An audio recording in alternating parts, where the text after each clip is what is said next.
शेतकरी बंधू भगिनींनो नमस्कार. शेतकरी बंधू भगिनींनो, आपल्याकडं घेतल्या जाणाऱ्या अन्नधान्य पिकांपैकी गहू हे रब्बी हंगामातलं एक महत्त्वाचं पीक आहे. पण एकरी उत्पादकता ही इतर राज्यांच्या तुलनेत अत्यंत कमी आहे. बागायती गव्हासाठी पाण्याचा चांगला निचरा होणारी भारी आणि खोल जमिनीची निवड करणं महत्त्वाचं आहे. तथापि मध्यम जमिनीत भरखतं आणि रासायनिक खतांचा वापर केल्यास उत्पादन चांगलं घेता येईल. शक्यतो हलक्या जमिनीत गहू घेण्याचं टाळावं. खरीप हंगामातली पिकं निघाल्यानंतर जमीन लोखंडी नांगरानं 15 ते 20 सेंटीमीटर खोलवर नांगरावी आणि त्यानंतर कुळवाच्या 3 ते 4 पाळ्या देऊन जमीन भुसभुशीत करावी.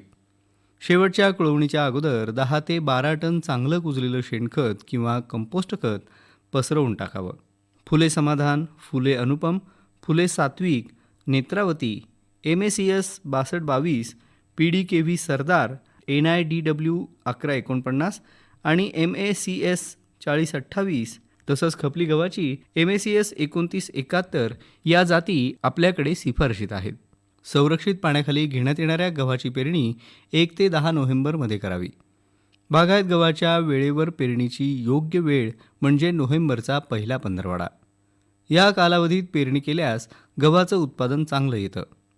बागायत गव्हाची पेरणीसुद्धा उशिरा करता येते, परंतु वेळेवर पेरणी केलेल्या गव्हापेक्षा उत्पादनामध्ये घट दिसून येते.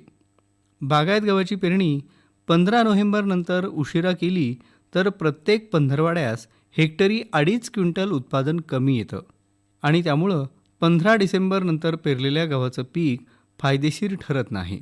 गव्हाच्या अधिक उत्पादनाकरता दर हेक्टरी 20 ते 22 लाख रोपांची संख्या शेतात असणं आवश्यक आहे.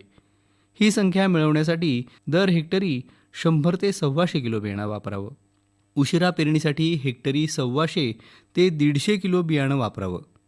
संरक्षित पाण्याखाली गव्हासाठी हेक्टरी 75 ते 100 किलो बियाणं पेरणीसाठी वापरावं. पेरणीपूर्वी बियाणाला थायरम 75 WS या बुरशीनाशकाची 3 ग्रॅम प्रति किलो या प्रमाणात बीजप्रक्रिया करावी. तसंच मावा, तुडतुडे, खोडमाशी या किडींच्या नियंत्रणासाठी थायमेथॉक्झाम 70 WP 17.5 मिली प्रति 10 किलो बियाणे या प्रमाणात बीजप्रक्रिया करावी.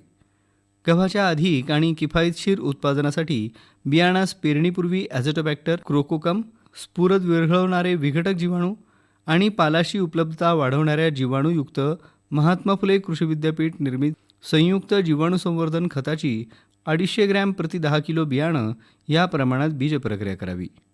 अशा प्रकारे बीजप्रक्रिया केल्यानंतर शिफारस केलेल्या रासायनिक खत मात्रेच्या 75% खत मात्रा म्हणजे 90 किलो नत्र, 45 किलो स्फुरद आणि 30 किलो पालाश प्रति हेक्टर वापरण्याची शिफारस विद्यापीठाच्या वतीने करण्यात आली आहे. पेरणीच्या वेळी जमिनीत पुरेशी ओल असावी. योग्य ओल नसल्यास प्रथम जमीन ओलवावी आणि वापसा आल्यावर जमीन कुळवावी. संरक्षित पाण्याखालील गव्हाची पेरणी 2 ओळीत 20 सेंटीमीटर अंतर ठेवून करावी.